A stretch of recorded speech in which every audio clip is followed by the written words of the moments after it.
നിങ്ങളുടെ അക്കൗണ്ടിൽ ഇപ്പോൾ എത്ര രൂപയുണ്ട്?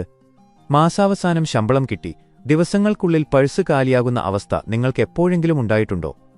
എത്ര അധ്വാനിച്ചിട്ടും എത്ര രാപ്പകൽ കഷ്ടപ്പെട്ടിട്ടും സാമ്പത്തികമായി ഒരു കരപറ്റാൻ കഴിയാത്തതിന്റെ കാരണമെന്താണെന്ന് നിങ്ങൾ എപ്പോഴെങ്കിലും ചിന്തിച്ചിട്ടുണ്ടോ? ബാങ്ക് ബാലൻസ് പരിശോധിക്കുമ്പോൾ അനുഭവപ്പെടുന്ന ആ നിരാശ, കടങ്ങൾ പെരുകുമ്പോൾ ഉണ്ടാകുന്ന ഭയം, നാളെയെക്കുറിച്ചുള്ള ഉത്കണ്ഠ, ഇതൊക്കെ നമ്മുടെ ദൈനംദിന ജീവിതത്തിന്റെ ഭാഗമായി മാറിയിരിക്കുകയാണോ? നമ്മളിൽ പലരും ജീവിതത്തിൽ ഒരുപാട് സ്വപ്നങ്ങൾ കാണുന്നവരാണ്. കടങ്ങളില്ലാത്ത ഒരു ജീവിതം, സ്വന്തമായി ഒരു നല്ല വീട്, കാർ, കുടുംബത്തിന് സന്തോഷകരമായ ചുറ്റുപാട്, കുട്ടികൾക്ക് മികച്ച വിദ്യാഭ്യാസം. എന്നാൽ ഇതിനെല്ലാം അടിസ്ഥാനം സാമ്പത്തിക ഭദ്രതയാണ്. പലരും വിചാരിക്കുന്നത് പണക്കാരനാകുക എന്നത് ഭാഗ്യം കൊണ്ട് മാത്രം സംഭവിക്കുന്ന ഒന്നാണെന്നാണ്. അപ്രതീക്ഷിതമായി ഒരു ലോട്ടറി അടിക്കുന്നതോ അല്ലെങ്കിൽ പാരമ്പര്യമായി വലിയ സ്വത്ത് ലഭിക്കുന്നതോ ആണ് സമ്പന്നനാകാനുള്ള വഴിയെന്ന് കരുതുന്നവരുണ്ട്. എന്നാൽ അതൊരു വലിയ തെറ്റിദ്ധാരണയാണ്. ലോകത്തിലെ ഏറ്റവും വലിയ സമ്പന്നരുടെ ചരിത്രം പരിശോധിച്ചാൽ അവർ വെറും ഭാഗ്യം കൊണ്ട് മാത്രം ആ നിലയിലെത്തിയവരല്ല എന്ന് മനസ്സിലാക്കാൻ സാധിക്കും. സമ്പത്ത് എന്നത് കൃത്യമായ ആസൂത്രണത്തിന്റെയും ബുദ്ധിയുടെയും കഠിനാധ്വാനത്തിന്റെയും ഫലമാണ്.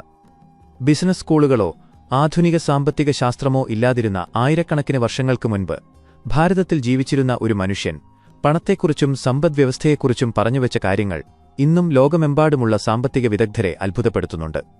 ചരിത്രത്തിലെ ഏറ്റവും വലിയ സാമ്രാജ്യങ്ങളിലൊന്നായ മൗര്യ സാമ്രാജ്യത്തിന്റെ ശില്പിയും എക്കാലത്തെയും മികച്ച തന്ത്രജ്ഞനുമായ സാക്ഷാൽ ചാണക്യനെക്കുറിച്ചാണ് പറഞ്ഞുവരുന്നത്. ചാണക്യനീതിയും അർത്ഥശാസ്ത്രവും ഇന്നും നമ്മുടെ ജീവിതത്തിൽ വളരെ പ്രസക്തമാണ്. വെറുമൊരു പണ്ഡിതൻ മാത്രമായിരുന്നില്ല അദ്ദേഹം, മറിച്ച് പ്രായോഗിക ബുദ്ധിയുള്ള ഒരു സാമ്പത്തിക വിദഗ്ധനും രാഷ്ട്രതന്ത്രജ്ഞനും കൂടിയായിരുന്നു. പണം എങ്ങനെ സമ്പാദിക്കണം, അത് എങ്ങനെ സംരക്ഷിക്കണം, എങ്ങനെ വളർത്തണം എന്നതിനെക്കുറിച്ച് ചാണക്യൻ നൽകുന്ന നിർദ്ദേശങ്ങൾ ഇന്നത്തെ കാലഘട്ടത്തിൽ ഏതൊരു വ്യക്തിക്കും തങ്ങളുടെ സാമ്പത്തിക ജീവിതം മെച്ചപ്പെടുത്താൻ ഉപയോഗിക്കാവുന്നതാണ്. ദാരിദ്ര്യത്തിൽ നിന്ന് കരകയറാനും സാമ്പത്തിക അച്ചടക്കം പാലിക്കാനും അദ്ദേഹം കാണിച്ചുതരുന്ന വഴികൾ വളരെ വ്യക്തമാണ്. പെട്ടെന്ന് സമ്പന്നനാകാൻ അദ്ദേഹം പറയുന്ന രഹസ്യങ്ങൾ എന്തൊക്കെയാണെന്ന് നമുക്ക് വിശദമായി നോക്കാം. ഈ വീഡിയോയിലേക്ക് കടക്കുന്നതിന് മുൻപ് തന്നെ ഇതുപോലുള്ള അറിവുകൾ ഇനിയും ലഭിക്കാൻ ഈ വീഡിയോ ഇപ്പോൾ തന്നെ ലൈക്ക് ചെയ്യുക. അതുപോലെ നിങ്ങളുടെ അഭിപ്രായങ്ങൾ താഴെ കമന്റ് ചെയ്യാൻ മറക്കരുത്. അറിവാണ് ഏറ്റവും വലിയ സമ്പത്ത്. ചാണക്യൻ എപ്പോഴും ഊന്നിപ്പറയുന്ന ഒരു പ്രധാന കാര്യമുണ്ട്. ഒരാളുടെ യഥാർത്ഥ സമ്പത്ത് അയാളുടെ അറിവാണ്. പണമോ സ്വർണമോ ഭൂമിയോ ആർക്കും മോഷ്ടിക്കാം, പ്രകൃതി ദുരന്തങ്ങളിൽ നശിച്ചുപോകാം, അല്ലെങ്കിൽ ബിസിനസ്സിലെ തകർച്ചയിൽ നഷ്ടപ്പെടാം. എന്നാൽ അറിവ് ആർക്കും മോഷ്ടിക്കാനാകില്ല. നിങ്ങൾ ഏത് മേഖലയിലാണോ പ്രവർത്തിക്കുന്നത് ആ മേഖലയെക്കുറിച്ച് ആഴത്തിലുള്ള അറിവ് സമ്പാദിക്കുക എന്നതാണ് സമ്പന്നനാകാനുള്ള ആദ്യത്തെ പടി. നിങ്ങൾക്ക് മികച്ച അറിവും നൈപുണ്യവുമുണ്ടെങ്കിൽ പണം നിങ്ങളെ തേടിവരും. ഇന്നത്തെ കാലത്ത് നമ്മളിതിനെ നൈപുണ്യ വികസനം എന്ന് വിളിക്കുന്നു. കാലഘട്ടത്തിനനുസരിച്ച് സ്വന്തം കഴിവുകളെ മെച്ചപ്പെടുത്താത്ത ഒരാൾക്കും സാമ്പത്തിക വിജയം നേടാനാകില്ല. നിങ്ങളൊരു കച്ചവടക്കാരനാണെങ്കിൽ നിങ്ങളുടെ ഉൽപ്പന്നങ്ങളെക്കുറിച്ചും വിപണിയെക്കുറിച്ചും ഉപഭോക്താക്കളുടെ ആവശ്യങ്ങളെക്കുറിച്ചും വ്യക്തമായ ധാരണയുണ്ടാകണം. ഒരു ജീവനക്കാരനാണെങ്കിൽ നിങ്ങളുടെ തൊഴിലിൽ ഏറ്റവും മികച്ചവനാകാൻ പുതിയ സാങ്കേതിക വിദ്യകളും രീതികളും പഠിക്കാൻ ശ്രമിക്കണം. അറിവില്ലായ്മയാണ് ദാരിദ്ര്യത്തിന്റെ ഏറ്റവും വലിയ കാരണം. പുതിയ കാര്യങ്ങൾ പഠിക്കാൻ മടിക്കുന്നവൻ എപ്പോഴും പിന്നിലായിപ്പോകും. പുസ്തകങ്ങൾ വായിച്ചും പുതിയ കോഴ്സുകൾ പഠിച്ചും നിങ്ങളുടെ മേഖലയിലെ വിദഗ്ധരുമായി സംസാരിച്ചും എപ്പോഴും അറിവ് വർദ്ധിപ്പിച്ചുകൊണ്ടിരിക്കുക. നിങ്ങളുടെ തലച്ചോറാണ് നിങ്ങളുടെ ഏറ്റവും വലിയ ബാങ്ക് അക്കൗണ്ട്. അതിൽ നിക്ഷേപിക്കുന്ന സമയം ഒരിക്കലും വെറുതെയാകില്ല. ധാർമ്മികമായ സമ്പാദ്യം മാത്രം നിലനിൽക്കും. പെട്ടെന്ന് പണക്കാരനാകാൻ വേണ്ടി പലരും കുറുക്കുവഴികൾ തേടാറുണ്ട്. വഞ്ചന, അഴിമതി, മറ്റുള്ളവരെ ചൂഷണം ചെയ്യൽ എന്നിവയിലൂടെ പണം സമ്പാദിക്കാൻ എളുപ്പമായിരിക്കാം. എന്നാൽ ചാണക്യൻ ഇതിന് കർശനമായ മുന്നറിയിപ്പ് നൽകുന്നുണ്ട്. അധാർമികമായി സമ്പാദിക്കുന്ന പണം ഒരിക്കലും നിലനിൽക്കില്ല. അത് വളരെ പെട്ടെന്ന് തന്നെ നശിച്ചുപോകുകയും ഒപ്പം നിങ്ങളുടെ മാനസിക സമാധാനവും സൽപ്പേരും ഇല്ലാതാക്കുകയും ചെയ്യും. മനുഷ്യജീവിതത്തിന് 4 ലക്ഷ്യങ്ങളാണ് ഉള്ളതെന്ന് ഭാരതീയ തത്വചിന്ത പറയുന്നു. ധർമ്മം, അർത്ഥം, കാമം, മോക്ഷം. ഇതിൽ അർത്ഥം, അതായത് സമ്പത്ത്, വളരെ പ്രധാനമാണ്. ദാരിദ്ര്യം ഒരു ശാപമായാണ് ചാണക്യൻ കാണുന്നത്. പണമില്ലാത്തവനെ സ്വന്തം ബന്ധുക്കൾ പോലും അകറ്റി നിർത്തുമെന്ന് അദ്ദേഹം പറയുന്നു. എന്നാൽ ആ സമ്പത്ത് ധർമ്മത്തിലധിഷ്ഠിതമായിരിക്കണം. കഠിനാധ്വാനത്തിലൂടെയും സത്യസന്ധതയിലൂടെയും സമ്പാദിക്കുന്ന പണം മാത്രമേ ദീർഘകാലം നിങ്ങളോടൊപ്പം നിൽക്കൂ. ഒരാളെ ചതിച്ച് പണമുണ്ടാക്കുമ്പോൾ ആ പണത്തോടൊപ്പം അയാളുടെ കണ്ണുനീരും ശാപവും കൂടി നിങ്ങളിലേക്കെത്തുകയാണ്. അത് ഭാവിയിൽ വലിയ തകർച്ചയ്ക്ക് കാരണമാകും. അതിനാൽ ബിസിനസ്സിലായാലും ജോലിയിലായാലും സത്യസന്ധത കൈവിടരുത്. നേരായ വഴിയിലൂടെ സമ്പാദിക്കുന്ന 1 രൂപ വളഞ്ഞ വഴിയിലൂടെ നേടുന്ന 1000 രൂപയേക്കാൾ മൂല്യമുള്ളതാണ്. സമ്പത്തിന്റെ സംരക്ഷണവും അനാവശ്യ ചിലവുകളും പണം സമ്പാദിക്കുന്നതിനേക്കാൾ വലിയ വെല്ലുവിളിയാണ് അത് സംരക്ഷിക്കാൻ. ചാണക്യൻ വളരെ മനോഹരമായ ഒരു ഉദാഹരണം ഇതിനായി നൽകുന്നുണ്ട്. ഒരു പാത്രത്തിൽ വെള്ളം നിറയ്ക്കുന്നതുപോലെയാണ് നമ്മൾ പണം സമ്പാദിക്കുന്നത്. എന്നാൽ ആ പാത്രത്തിൽ ചെറിയൊരു ദ്വാരമുണ്ടായാൽ മതി നമ്മൾ നിറച്ച വെള്ളം മുഴുവൻ ക്രമേണ ചോർന്നുപോകാൻ. നമ്മുടെ സാമ്പത്തിക ജീവിതത്തിലെ ഈ ദ്വാരങ്ങളാണ് അനാവശ്യമായ ചിലവുകൾ. ലഭിക്കുന്ന വരുമാനത്തിൽ നിന്നും ഒരു നിശ്ചിത തുക എപ്പോഴും മിച്ചം വയ്ക്കാൻ നാം പഠിക്കണം. ഷോപ്പിംഗ് മാളുകളിലെ ആകർഷകമായ ഓഫറുകൾ കണ്ടും സുഹൃത്തുക്കളുടെ ആഡംബര ജീവിതം കണ്ടും നമ്മളും അനാവശ്യമായി പണം ചിലവാക്കാൻ തുടങ്ങും. ആവശ്യമുള്ളതും അനാവശ്യമായതും തിരിച്ചറിയാനുള്ള വിവേകം നമുക്കുണ്ടാകണം. ഒരു സാധനം വാങ്ങുന്നതിനു മുൻപ് ഇത് എനിക്ക് അത്യാവശ്യമാണോ എന്ന് സ്വയം ചോദിക്കുക. മറ്റുള്ളവരെ കാണിക്കാൻ വേണ്ടി മാത്രം വില കൂടിയ ഫോണുകളോ കാറുകളോ കടം വാങ്ങുന്നത് സാമ്പത്തിക ആത്മഹത്യയാണ്. ആപത്തുകാലത്തേക്ക് പണം കരുതിവെക്കേണ്ടതിന്റെ ആവശ്യകത ചാണക്യൻ വ്യക്തമാക്കുന്നു. ജീവിതം എപ്പോഴും ഒരേപോലെ ആയിരിക്കില്ല. അപ്രതീക്ഷിതമായ രോഗങ്ങൾ, അപകടങ്ങൾ അല്ലെങ്കിൽ ബിസിനസ്സിലെ തകർച്ച, ജോലി നഷ്ടപ്പെടൽ എന്നിവ എപ്പോൾ വേണമെങ്കിലും സംഭവിക്കാം. അത്തരം പ്രതിസന്ധി ഘട്ടങ്ങളിൽ നമ്മെ സഹായിക്കാൻ നമ്മുടെ സമ്പാദ്യം മാത്രമേ ഉണ്ടാകൂ. കിട്ടുന്ന വരുമാനത്തിന്റെ ചുരുങ്ങിയത് 20% ഭാവിക്കായി മാറ്റിവെക്കുന്ന ഒരു ശീലം വളർത്തിയെടുക്കണം. ഈ സമ്പാദ്യം ഭാവിയിൽ വലിയൊരു സംരക്ഷണ കവചമായി മാറും. നിക്ഷേപവും സാമ്പത്തിക വളർച്ചയും. സമ്പാദിച്ച പണം വെറുതെ അലമാരയിലോ ബാങ്ക് അക്കൗണ്ടിലോ സൂക്ഷിച്ചുവച്ചാൽ മാത്രം ഒരാൾ സമ്പന്നനാകില്ല. വെറുതെ വെച്ചിരിക്കുന്ന പണം കെട്ടിക്കിടക്കുന്ന വെള്ളം പോലെയാണെന്ന് ചാണക്യൻ പറയുന്നു. കെട്ടിക്കിടക്കുന്ന വെള്ളം ദുഷിക്കുന്നതുപോലെ ഉപയോഗിക്കാത്ത പണത്തിന്റെ മൂല്യം പണപ്പെരുപ്പം കാരണം കുറഞ്ഞുകൊണ്ടിരിക്കും. പണം എപ്പോഴും പ്രവർത്തിച്ചുകൊണ്ടിരിക്കണം. അതായത് പണം ശരിയായ രീതിയിൽ നിക്ഷേപിക്കണം. അർത്ഥശാസ്ത്രത്തിൽ വ്യാപാരം, കൃഷി, മറ്റു ഉൽപ്പാദന മേഖലകൾ എന്നിവയിലൂടെ സമ്പത്ത് വർദ്ധിപ്പിക്കുന്നതിനെക്കുറിച്ച് വിശദമായി പറയുന്നുണ്ട്. ഇന്നത്തെ കാലത്ത് ഇത് ഓഹരി വിപണി, റിയൽ എസ്റ്റേറ്റ്, മ്യൂച്വൽ ഫണ്ടുകൾ, ഫിക്സഡ് ഡെപ്പോസിറ്റുകൾ, സ്വന്തം ബിസിനസ് എന്നിവയായി കണക്കാക്കാം. നമ്മൾ ഉറങ്ങുമ്പോഴും നമ്മുടെ പണം നമുക്കുവേണ്ടി ജോലി ചെയ്തുകൊണ്ടിരിക്കണം. അപകടസാധ്യതകൾ കൃത്യമായി മനസ്സിലാക്കി ബുദ്ധിപൂർവ്വം നിക്ഷേപങ്ങൾ നടത്തണം.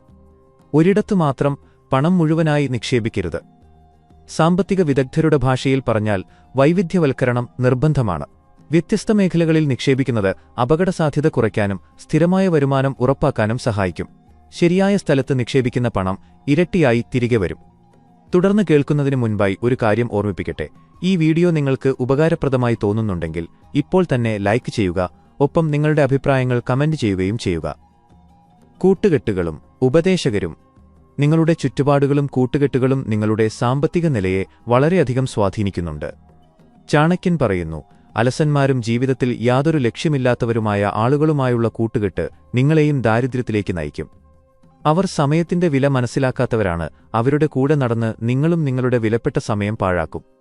എപ്പോഴും നിങ്ങളെക്കാൾ അറിവുള്ളവരും കഠിനാധ്വാനികളും ജീവിതത്തിൽ വിജയിച്ചവരുമായ ആളുകളുമായി ഇടപഴകാൻ ശ്രമിക്കുക.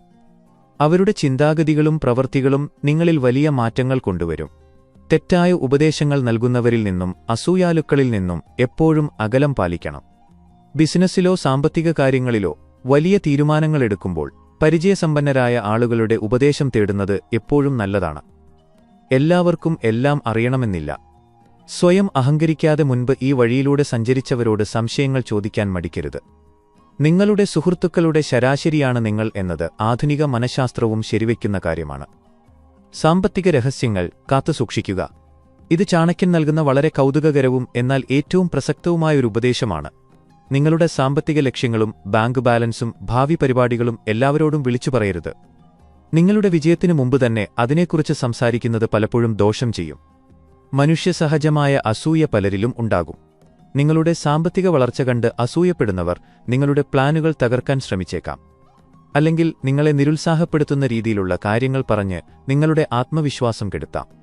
നിങ്ങളുടെ സമ്പത്തിന്റെ യഥാർത്ഥ വിവരങ്ങൾ പങ്കാളിയോടും ഏറ്റവും വിശ്വസ്തരായ ചുരുക്കം ചിലരോടും മാത്രം പങ്കുവയ്ക്കുക. നിശബ്ദമായി കഠിനാധ്വാനം ചെയ്യുക. നിങ്ങളുടെ വിജയം മറ്റുള്ളവരോട് സംസാരിക്കട്ടെ. അവസരങ്ങൾ തേടിയുള്ള യാത്രയും കർമ്മഭൂമിയും.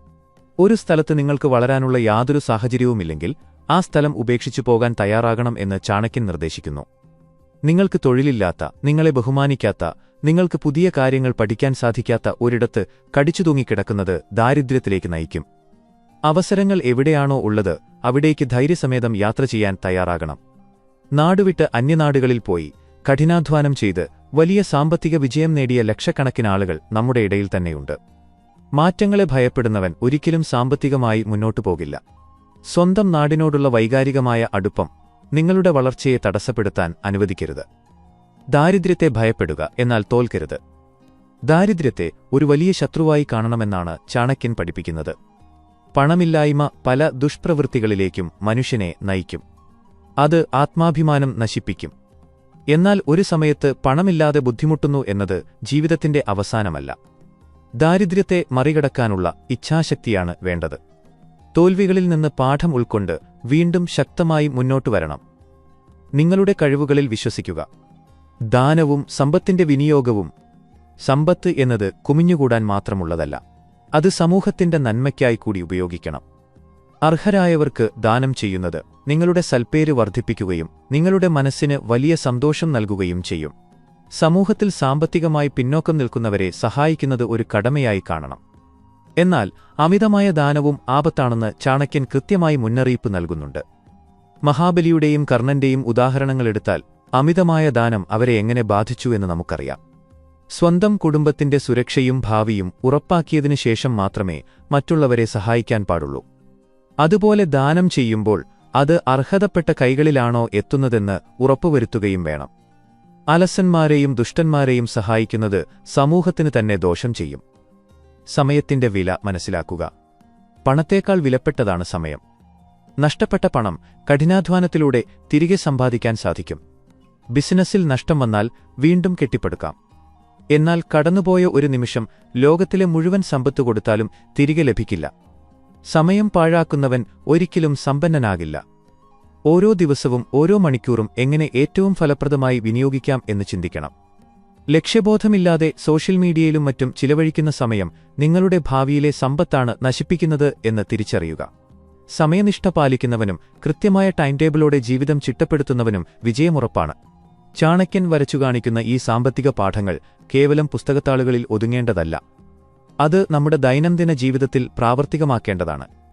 അറിവ് സമ്പാദിക്കുക, സത്യസന്ധമായി അധ്വാനിക്കുക, അനാവശ്യ ചിലവുകൾ ഒഴിവാക്കി സമ്പാദിക്കുക, ബുദ്ധിപൂർവ്വം നിക്ഷേപിക്കുക, നല്ല കൂട്ടുകെട്ടുകളുണ്ടാക്കുക, സമയത്തെ വിലമതിക്കുക. ഈ കാര്യങ്ങൾ ശീലമാക്കിയാൽ സാമ്പത്തിക സ്വാതന്ത്ര്യം എന്നത് ഒരു സ്വപ്നം മാത്രമായി അവശേഷിക്കില്ല. അത് നിങ്ങൾക്ക് തീർച്ചയായും എത്തിപ്പിടിക്കാൻ കഴിയുന്ന ഒരു യാഥാർത്ഥ്യമായി മാറും.